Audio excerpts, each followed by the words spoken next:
All Hit Radio.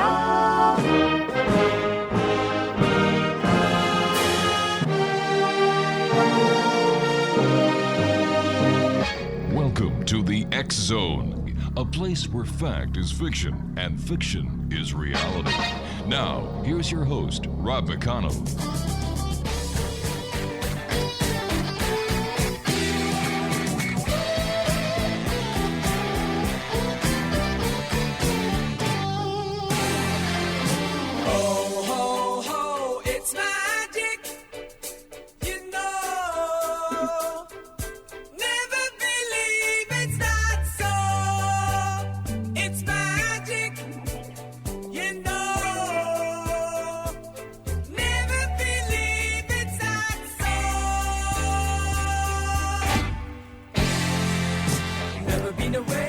And welcome to Hour 2 of tonight's show here on the X Zone, coming to you from our broadcast center and studios in St. Catharines, Ontario, Canada, on Classic 1220 and streamed around the world on classic1220.ca.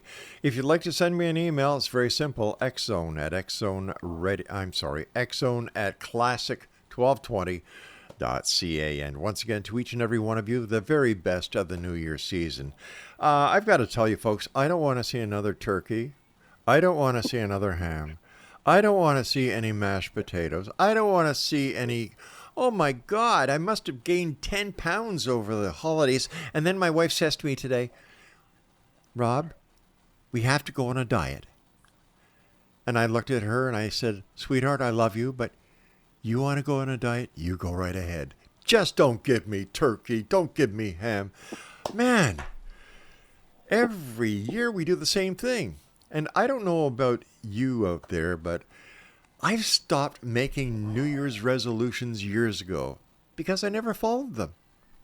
You know, I was making myself into a liar. And I don't want to do that.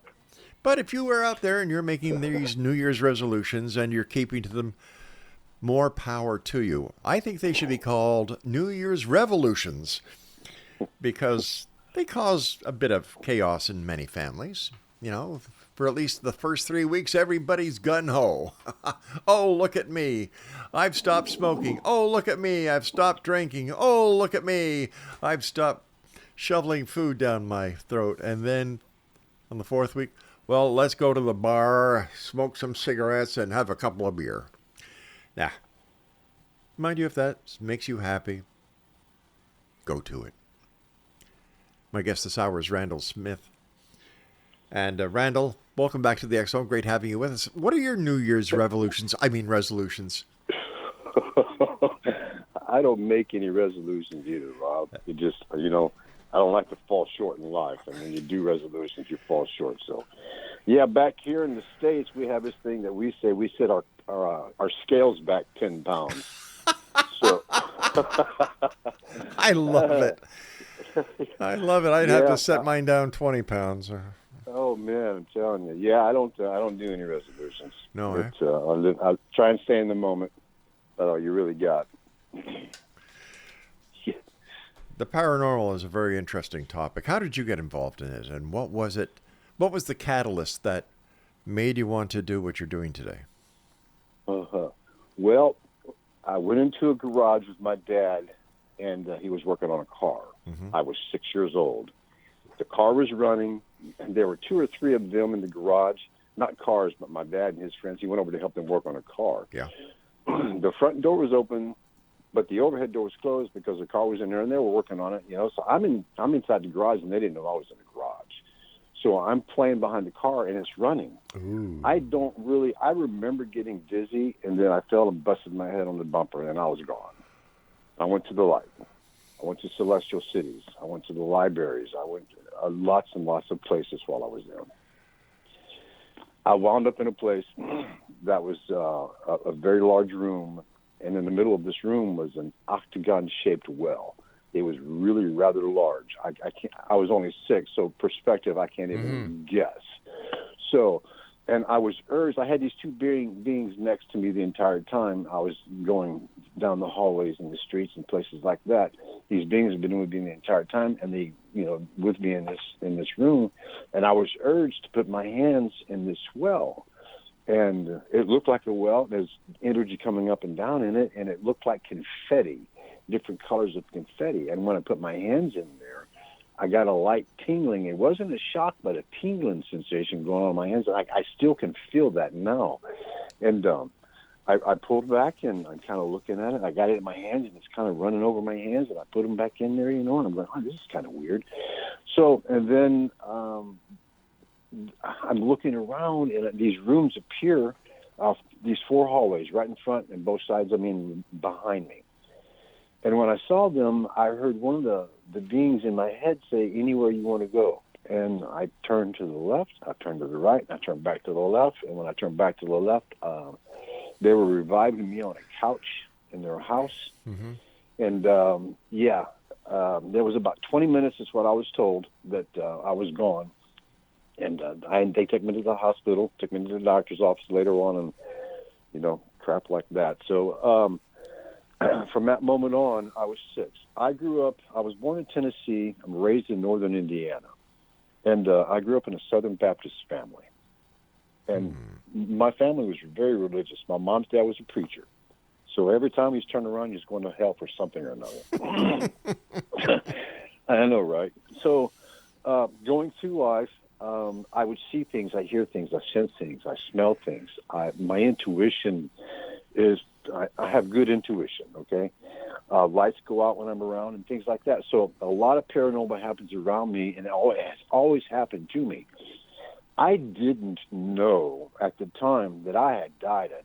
I just thought I was having this dream thing, And so throughout life, I kept reflecting back on it. Man, and I was called weird all my life. You're weird, man. You're weird, Randall. Just don't talk to us. You're weird. So, growing up, I didn't have a lot of friends and things like that. So I, played music and got involved in things like that. That way I could occupy me. But growing up, I was just weird. And the strange thing about that, I kept seeing spirits. And I would say things to my mom. She goes, "What, Randall? I don't know. I don't believe it. I just, you're spooking me. You're spooking me. Don't stop. You're going to go to hell." So it's like, okay, crap. I can't even talk about this now. So a little later in life, I get to be about 20, 21, 22. I'm having all kind of crazy experiences happen to me. My mom, while I was growing up, always had me kiss her head or her arm or something because she said I took her pain away. And then I started having other family members doing the same thing. Can you hold my hand for a second? Or my back hurts. Just touch me or something. So I've been doing that for a long time anyways, up until like 21, 22, and I got married. And then, I repressed this stuff. I repressed this information because I just got tired of being called a liar. No, you don't see this and types of things. So I just repressed it and held it back. But when you have gifts, I didn't call them gifts at the time. I called them curses. But when things happen to you and you don't say anything, then bigger things start happening to you. Like you start getting sick. You start having accidents. Your life is upside down because you're not doing what you're supposed to be doing. Well, I didn't know what I was supposed to be doing. Hell, I was still young and things like that. My folks didn't talk about me dying, and I told them all about everything I saw, and then they just never talked about it anymore. So it's one of those things. If I wanted to learn anything, I had to reach outside of the religious sect and try and figure this out for myself. So I started getting involved in shamanism. It just felt natural for me, because I've already been seeing spirit and things of that sort. I belong to IONS, which is International Association of Studies. Great organization. I've been with those guys for a long, long time. And so throughout time, I developed, I honed the gifts that I was giving. Instead of just haphazardly seeing things and hearing things, I could kind of control it a little better and work with it instead of running from it, thinking I'm going to hell and all this. I don't believe in hell. I was married before, but I don't believe in hell. You know what I mean? So, yeah, that's a story for another show. It'll be a long story for another show. So yeah, that's just kind of where I ended up with it. So I started doing shamanism, and I've always seen spirit. ever since I was a kid. And just shortly after my experience, I would see people walking down hallways. I would see them in the streets, and I had conversations with older people, and they would leave and they would just vanish into nothing. So it's like, oh my God. And I can't tell my mom, and I did tell my mom, she'd say, don't, you're scaring me. I don't believe it, and you're going to go to hell if you keep doing that. Oh, come on, So that's kind of the struggle. I was only I'm 62 right now, so it was tough. It was tough. And it still is kind of tough, but you're weird. It is what it is. I was talking to Jock Brokaws in our first segment tonight, and he said, the paranormal is really normal. It is normal. Yeah. It really is, because everybody can do this. I'm not any different than most freaks, other than I died for a little while, but so is everybody else at some point or another. Yeah, this is a crazy existence we're in, because the moment we're conceived is the moment we start to die. Oh, geez, yeah. I mean, kidding. It sure is. Yeah, and we're not getting out of this alive anyways. Well, you see, this is where some people say, well, all we're doing is we're changing from the caterpillar to the butterfly, and death is the cocoon. Absolutely. So let me ask you this. Yeah. Let me ask you this, because I've got about 2 minutes before my first break. It seems that people who have had near-death experiences no longer have a fear of death when they come back to this side. Is that your experience as well? Yeah, absolutely. And I've had, probably a good dozen, if not a little bit more than that, experiences where I could have died. And I hear voices, move, don't, get out of the way and things like that. So I know that I'm supposed to be here, and I know that I'm doing my purpose now. So, yeah, I'm not afraid to die. Not at all. I often wonder how many other people out there listening tonight even have had experiences, and they don't want to talk about it because they are afraid of sociological, backtalk. Yeah. And this is one of the reasons for this show, is where people can listen and learn that they are not alone. You're definitely not alone. I played music professionally too, and starting out early in life, you play in bars and nightclubs and places like that. I would see spirit walk by and blow in people's ears, and you can see the reaction. You go and you kind of chuckle to yourself because you see it happen, and then they're going, "What the hell was that?" Yeah, type of deal. Yeah. So yeah, paranormal is normal. All right, it's a different perception. Randall and I will be back on the other side of this break that's coming up, X Zone. But I'd like to remind everyone that we are now doing 2 hours a night, Monday through Friday, from 10 p.m. until midnight. And this is something that we just started tonight, January the 2nd. So if you're turning on your radio and you're hearing us talk about the first guest, and you're saying, Rob, what did I miss? Well, you missed the entire part that we talked about in the first hour, because up until tonight, we were only on for 1 hour. But thanks to the good people at Classic 1220, here we are 2 hours each and every night as we investigate the world of the paranormal and the science of parapsychology. Mind you, we're all searching for answers, but over here it's a little different because we're demanding the truth. And we're here Monday through Friday, like I said, from 10 p.m. now until midnight on Classic 1220, and heard around the world on the Classic 1220 stream at www.classic1220.ca. And Randall and I will be back on the other side of this very short break. The strange, the weird, the bizarre. Welcome to my world. Well, beer, we've had some great times. When I was 17, I drank some very good beer. I drank some very good beer I purchased with a fake ID. My name was Brian McGee. I stayed up listening to Queen when I was 17.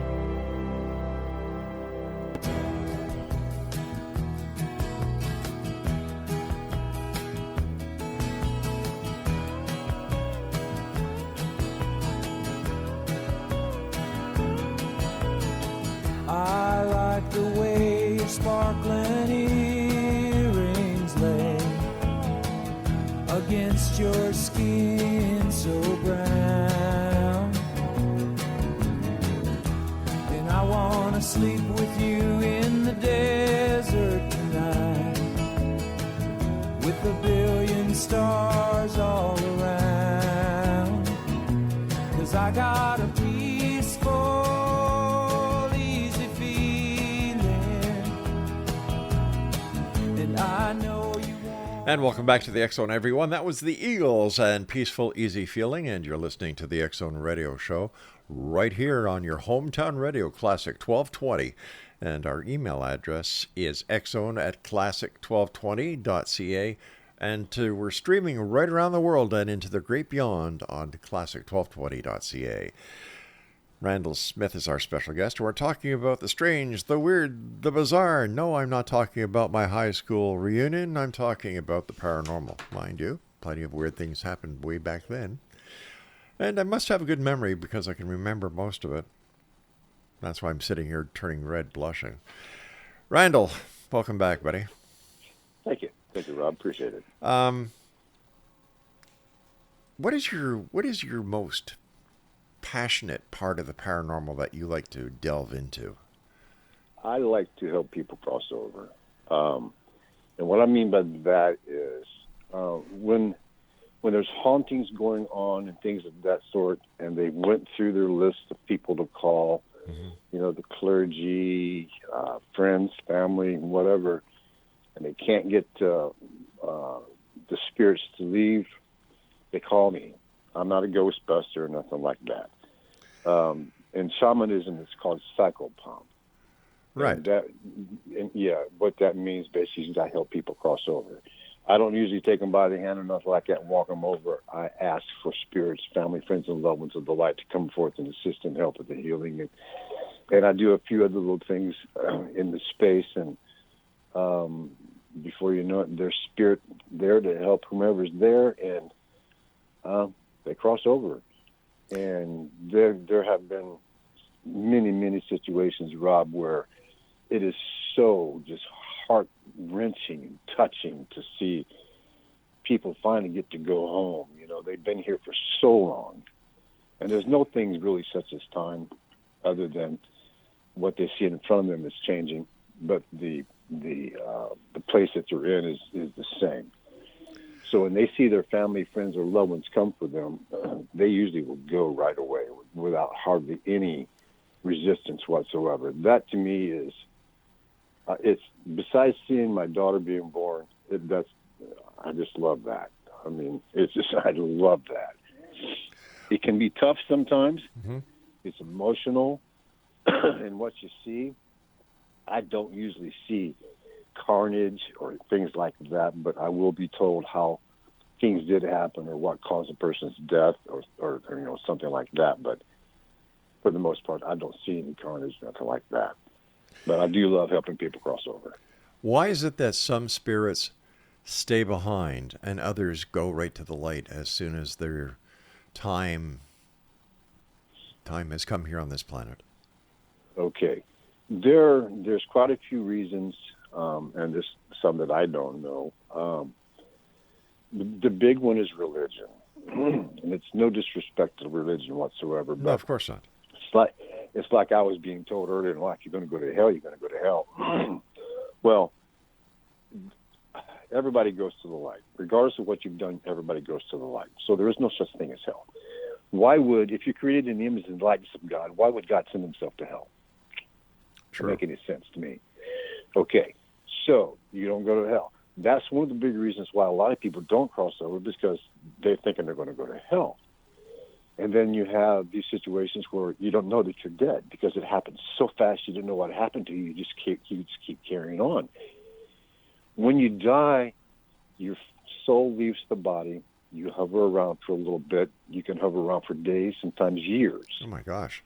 And you see what's happened to you, and then you just basically go on and you talk to people, and they don't talk back to you because they don't see or hear you.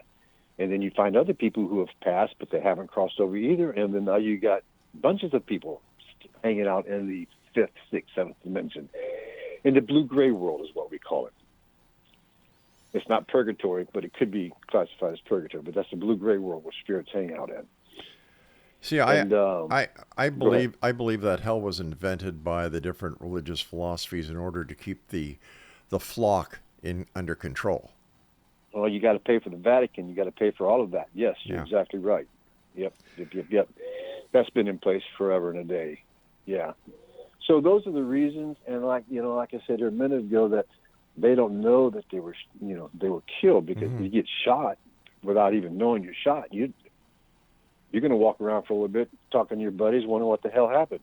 Why aren't you talking to me? Types of deal. So, yeah, I've worked some scenes that doing some battle scenes where I helped people cross over, and that was the scenario there. Actually, I've done quite a few of them, and that's the same scenario. So that, to me, gives credence to the fear of going to hell and not knowing you died or this and that. So, yeah, you just got to convince them that you've died and you have family and friends and loved ones here to help you cross over. And when you see them, go for them. You can go in the light. Don't be fearful. And I tell them what I experienced when I went into the light. And when they finally let go of that torment that they're keeping themselves in because of their fear or lack of knowledge or whatever, and they reach that, just reach out and grab the hand of that person who come for them, love immediately encompasses them, and it's just, it's hard to talk about it without wanting to cry, dude. So it's very,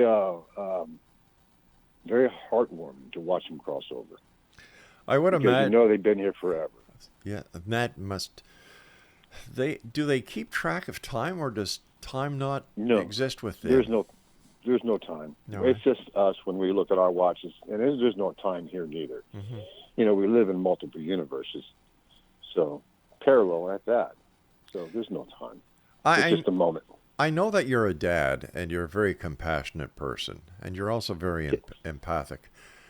When it comes to passing a child onto the light, how do you maintain control? How do you keep composure? Most of the time, children, I rarely ever get anybody younger than, let's say, 10, 11, 9, 10, 11, in that area there. And the reason being, I believe, and from my studies, is because we're not seated completely in our physical body until we're like 14, 13 years old, 15 years old, because we can go to sleep and then just not wake up. And we just decide we just don't want to do this anymore and we can leave. So, and we all have exit points. So I believe that you're not seated in your body until like 9, 10, 11, somewhere in that area right there. So it's crossing kids over. It's a rarity for me to cross kids over. I'm going to say that. I have a few. I got to tell you a quick story. Sure, please. Okay. I had a couple come from another state to have me work on their baby. Their baby was born and had marks all over it, and it was awful. They didn't know what it was. The doctors didn't know what it was. So they brought the baby to me to have me look at it and see if I can do some healing on it or something. So I have them lay the baby on the table, and I don't want them near. I want them to back up a little bit to just so that I got the energetic space of the being in front of me. So as soon as I touched that baby's foot, I saw a young boy who was killed in an auto accident, and he was 2 rooms over from where they were in this hospital, and he attached to this baby. He was scared. So he was attached to this baby, and as soon as I got his grandmother to come from the light to help him cross over, as I'm talking to you, Rob, you could see the marks leave this baby's face. It was, I wish I could have recorded it. It was absolutely a miracle. I witnessed it, and so did his parents. You could see the marks leave the baby's face. Oh, my gosh. and the upper part of his body as the spirit left him of that boy that was killed in that accident. It was unbelievable.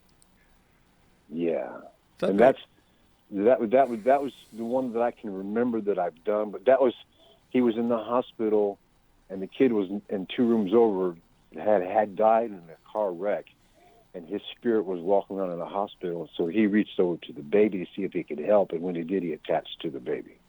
You know, Randall, that begs to ask the question if what we consider mental illness in some of the cases could actually be spiritual illness or an attachment by spirit. Yeah. Absolutely. And I took advanced depossession and curse unraveling from the Foundation of Shamanic Studies. I did a couple of years studying that, and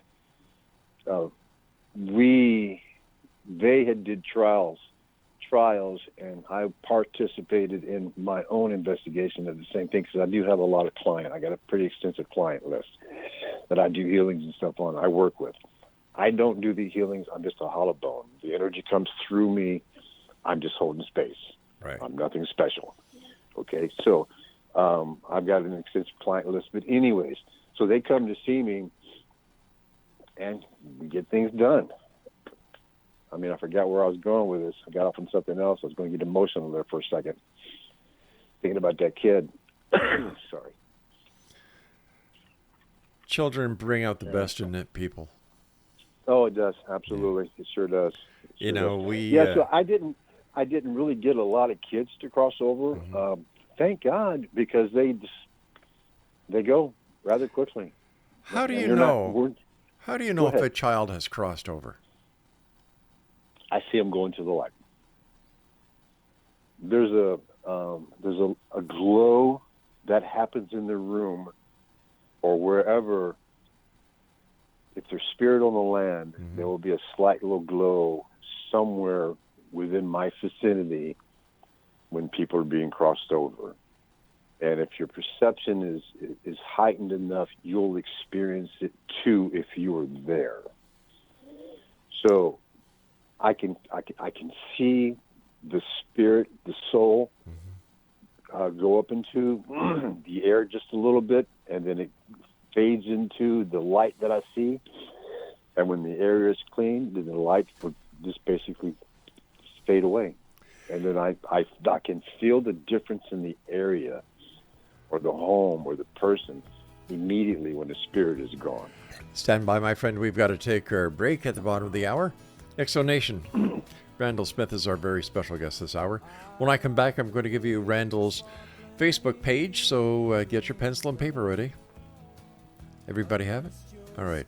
This is the X-Zone. I'm Rob McConnell, and we're coming to you from our broadcast center and studios in St. Catharines, Ontario, Canada, on Classic 1220 and around the world on classic1220.ca. By the way, the X-Zone TV channel is now available in Los Angeles.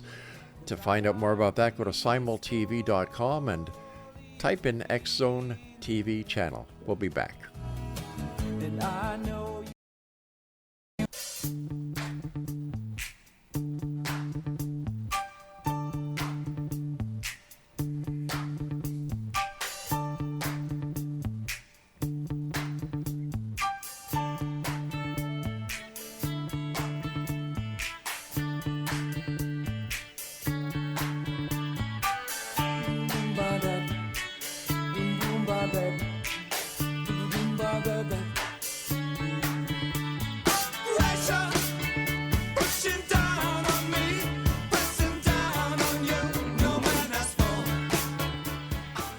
Welcome back, everyone. My guest this hour is Randall Smith, and if you'd like to contact Randall, he has a Facebook page. It's facebook.com/Randall.Smith.335. That's Randall, RANDALL.Smith.335.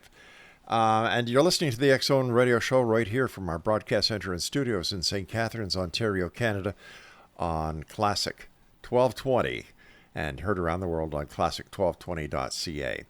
I was mentioning Simul TV before we went to this break, and we're very happy to say that I was speaking to the president and CEO of Simul TV this morning, my good friend Stephen Turner, and the X-Zone TV channel has been on Simul TV for, I think it's 12 or 15 years now. And, well, first of all, Simul TV is like Netflix or like Pluto or any other streaming companies, with the exception that if you watch, for example, the X-Zone TV channel on Simul TV, we're channel 32 and we stream 724, 365, wherever you go in the world, you can watch the same programming. And that is for all the over 160 channels that are on Simul TV. And I'm going to be letting you know later on this week, X-Zone Nation, how you can get free access to Simul TV, free access to the X-Zone TV channel, as well as other TV channels on Simul TV, plus over 400 video games online, all free. Why? Because you listen to the X-Zone radio show right here on Classic 1220.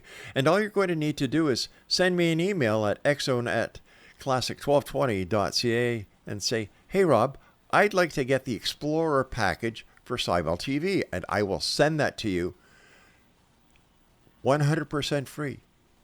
There's no gimmicks, there's no catches, there's nothing except our way of saying thank you to each and every one of you for listening to us here on Classic 1220. Randall, you told us a very heart-touching story about the young baby. And I asked you, how do you know if a baby has passed over? And this is why I'm asking. 2 years ago, Laura and I were down at Montreal visiting my dad. God bless him. He is now 95, going on 96. And this had been the first time that I'd seen my dad since my mom passed during COVID. Well, we had been at Dad's for a couple of days, and I received a call that our daughter, Belinda, who was due to have her baby any time, well, God decided that the baby should become an angel. And I've often wondered how we can tell whether little Emma has crossed and is in the light, or is she still wandering around wondering what happened to her? She's crossed into the light. Most of the time, babies, like SIDS victims and things of that sort, young kids, real young kids. Right. We're not seeded into the body. We're not set in stone into the body until I think we're 10, 11, 12 years old in that area right there. Right. So we can, when we do pass, we usually go right to the light. Not much of it. When I died, I don't remember having a life review. I just went right into the light, and those beings met me there. So most of the time, they just go right back into the light. They hardly ever stick around unless they've, had some kind of torturous relationship or something like that happen to them. But most of the time, babies, they go right back to the light. Well, thank you for that. I feel better. And by the way, Belinda just gave birth to a little baby girl a couple of months ago. Her name is Chloe, and she is the idol of her big brother Cole's heart. So, God closes one window, another is opened. Absolutely. Spirits. People talk about spirits. People talk about ghosts. Is there a difference, or are they one and the same? Same. It's one and the same. Yeah. Depends on what part of the Bible you read from. It's all the same. Yeah, it's all the same. Why do ghosts hang around bars, pubs, hotels, restaurants? Depending on where the spirit was or the physical being was at the time that they passed. Mm-hmm. If they passed in an environment that they were very comfortable in and this and that, and they don't want to go to the light, they'll usually just hang out at places like that. Now, alcoholics, people who have died of alcoholism and things like that, when they don't go to the light, they do attach to other people, and you can't pick them up in bars. I cannot tell you how many alcoholic people have taken off of people. And the irony to that is, Rob, is as soon as the person is off of them, they stop drinking. I'm cold turkey. Wow. Can I tell you? I mean, I've done this time and time and time again. I got a book of testimonies on that alone. I'm amazed. It works. It works. Once you can communicate with another spirit, and that's the key, communicating with another spirit, you can usually convince them to pay attention to what's going on around them. You see your mom and dad there, or you see your grandpa, how about your brother, or whatever. You see them there, go ahead and go into the light. There's nothing to fear. The only thing you're fearing is going into the light. And as soon as they reach out for that light, love grabs them. You cannot deny love. And when love grabs you, you're caught. That's why we get married. That's why we do things that we do. But when love grabs you, you cannot deny it. And you go back up there to see your mom, your dad, your grandma, your grandpa, your great-grandmother. Whomever was important to you, they'll come for you. You will not deny them. And when I've been told by people of the clergy, oh, that's the devil. Come on, man. Are you serious? You're going to call your grandmother the devil? Yeah, right. Okay. But anyways, yeah, when they come for you, you're not going to deny them. You're not going to tell them no. Are you? Would you? Oh, heck, I wouldn't. Mind you, I was kicked out of the Anglican Church at the age of 11 for asking too many questions. Oh, good for you. By the time I walked home, the Reverend had already been on the phone with my mother telling her that I was the son of the devil and that I was no longer welcome. Because all I did was I asked one simple question. If Adam and Eve were the first people that were created by God according to the Bible, and they had two sons, one son killed the other son, so let me see, 2 and 1 is 3, right? Right. So how does it, like in the Bible, it says he crossed the mountains, crossed the desert to a town where he laid with his wife. Now, where the hell did she come from? Exactly. And that's when I got the boot.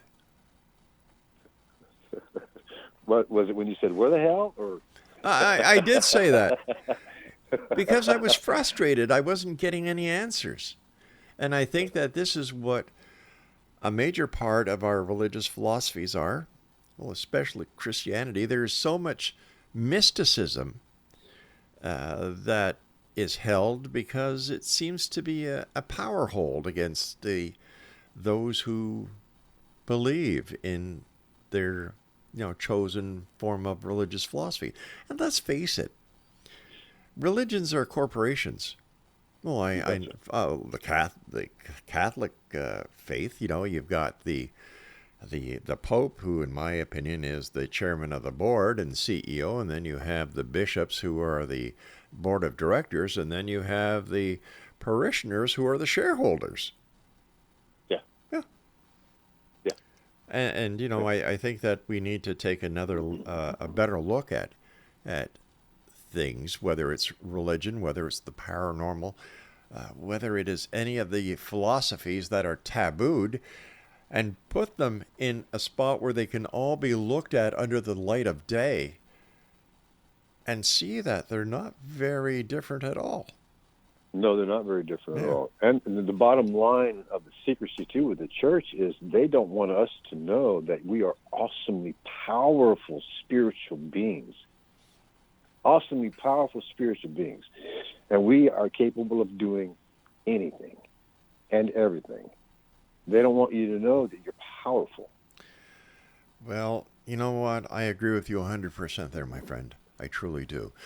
I've got this little motto that the difference between you can do anything you want that you dream of, because the only difference between a dream and reality is just doing it. The dream is the idea, and you work on your dream to completion, and there's the final product. So your dreams can come true. It's up to you to make it come true. Exactly. And that's why we have free will. Now, how does the ability to do what we want. Yeah. Where do you see this philosophical type of talking that you and I are doing right now? Where do you see this taking us into the future? Lord. knowing that you are the divine spark of God.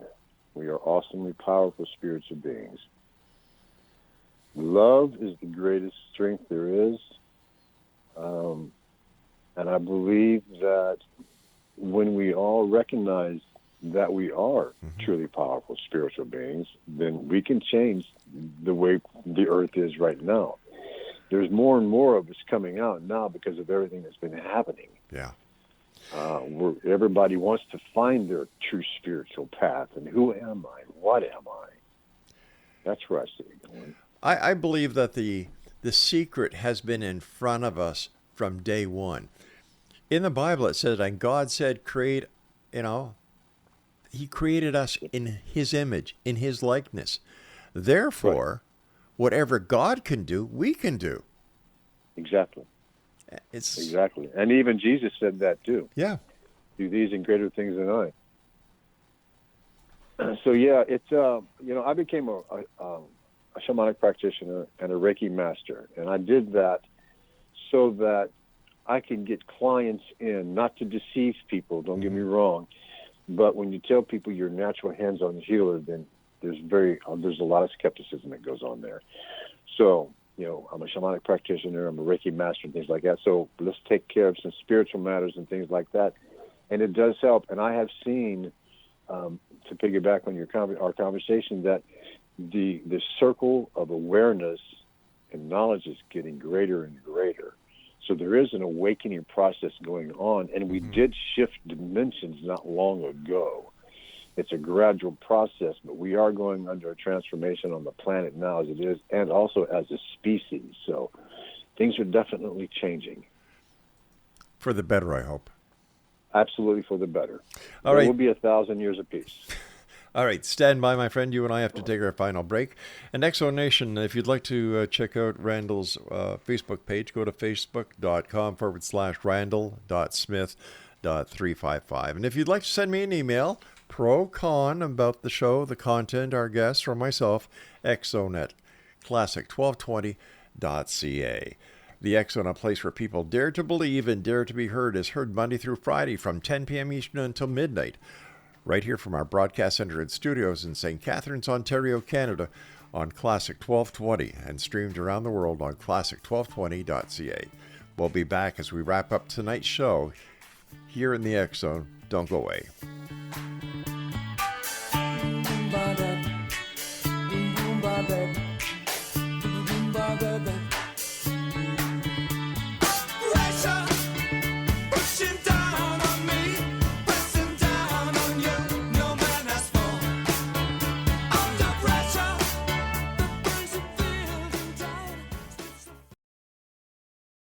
I'm Rob McConnell, and welcome to the X Zone, a place where fact is fiction and fiction is reality. Today on the X Zone, the Great Lakes Triangle of North America.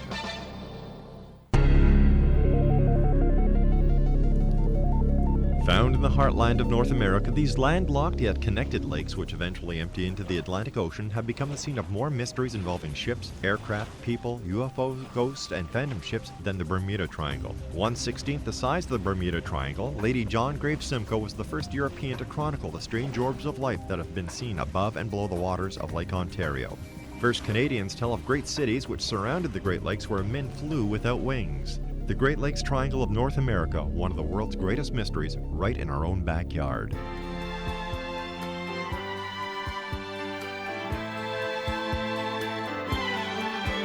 What's it take to be a believer? Tell me who's to say. You think that we'd have come this far, looking back on yesterday? Because you hadn't seen sun, you tend to disbelieve. Though you've never known death, when someone dies you grieve. Though you never seen the good Lord, there's ones that worship Him each day.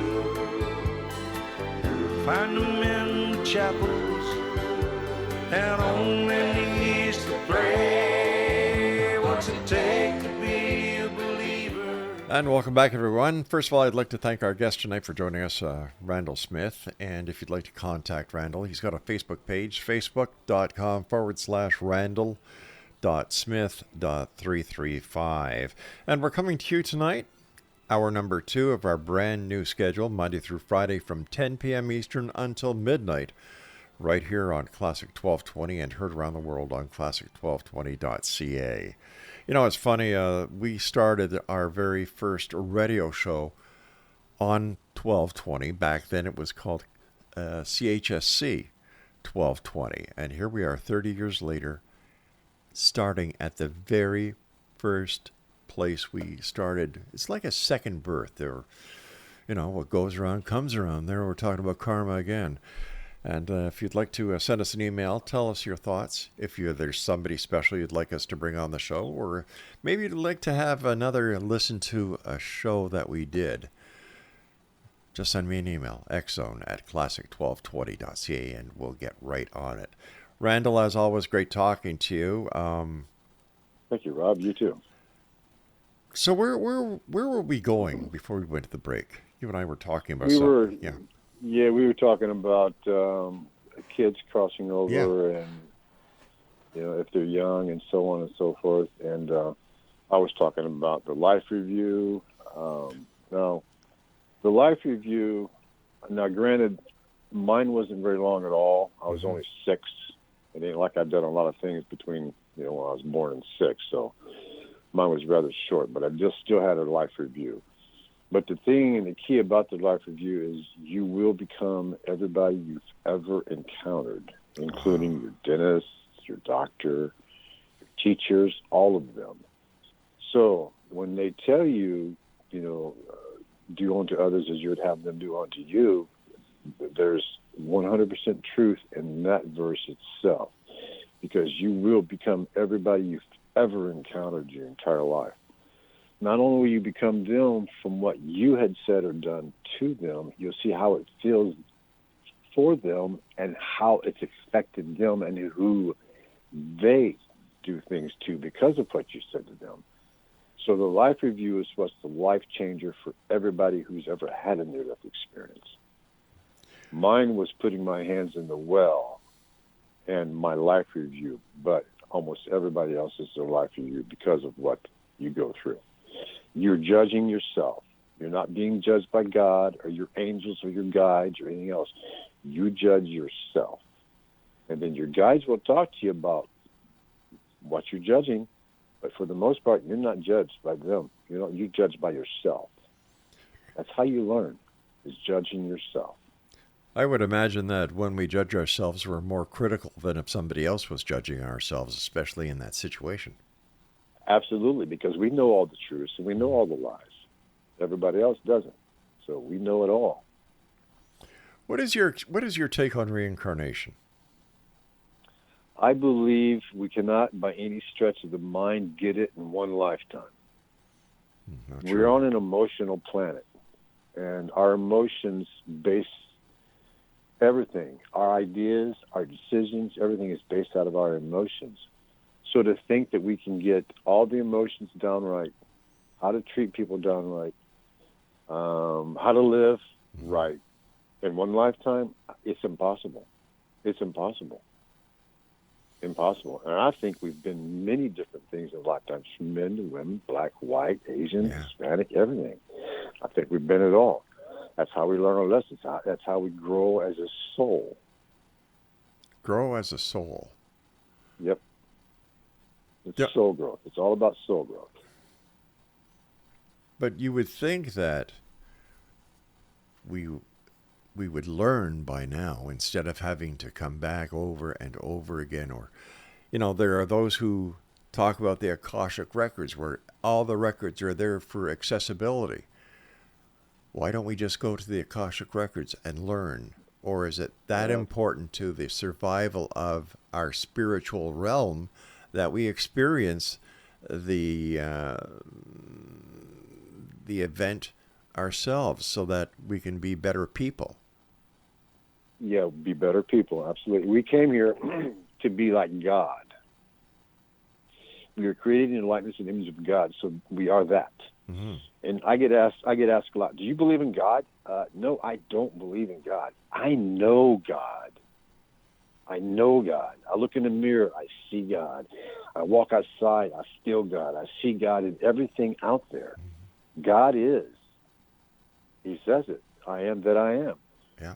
God is. God is everything. So to believe in something, it's like somebody saying, or me saying, I believe I can play the drums. Well, the bottom line is I've been playing drums since I was 6. I'm 62. I can play the drums. I know how to play the drums. I don't believe I can play. I know I can play. That's, again, I don't believe in God. I know God. I know God. I was at peace with God when I was standing in front of that well with my hands in there, gathering all the information that has helped me through the life to where I'm at right now. I know God. I know God. That's. I've never heard it put that way, and it's kind of taken me back.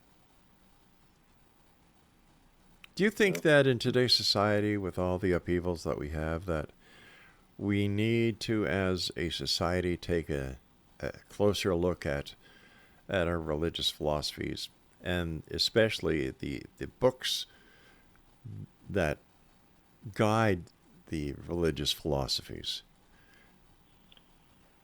I think they need to put the book down and go outside in nature for a while, and learn to be one with nature.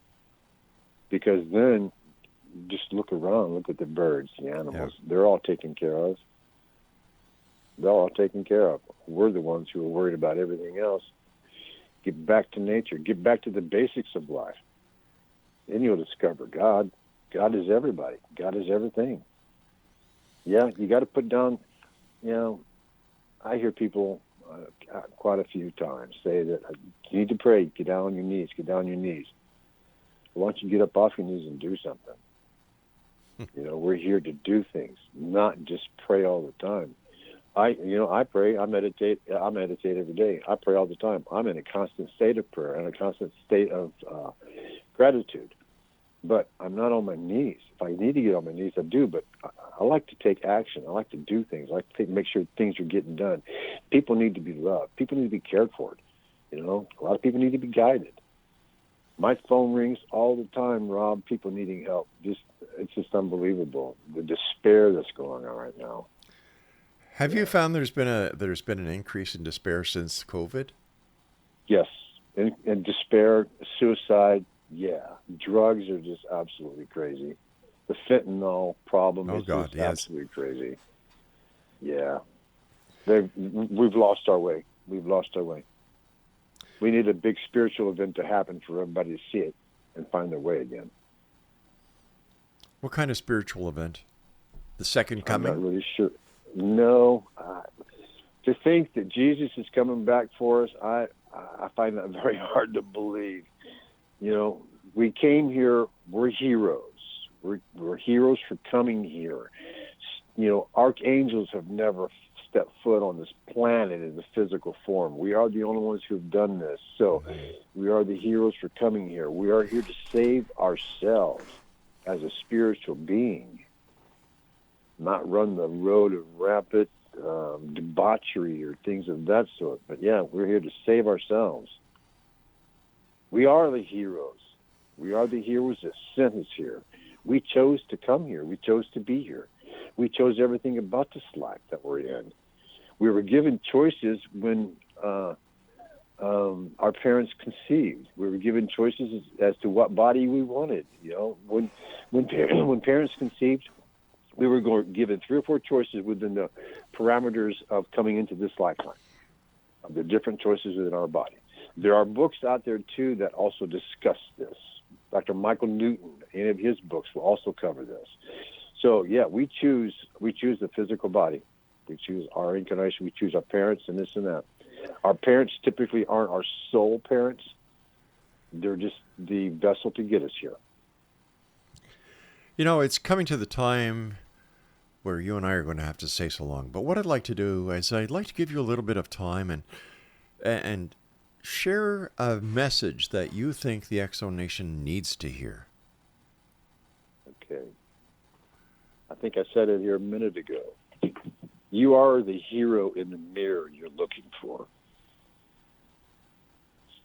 You are the hero in the mirror you're looking for. So the hero you're looking for, look in the mirror. There you are. Be your own guru. It's good to learn and take advice and things like that from other people, but be your own guru. Spend time in nature. Love. Of all things, love. Love everything. Love everybody, even your enemies. Because when you cross over, you will become them.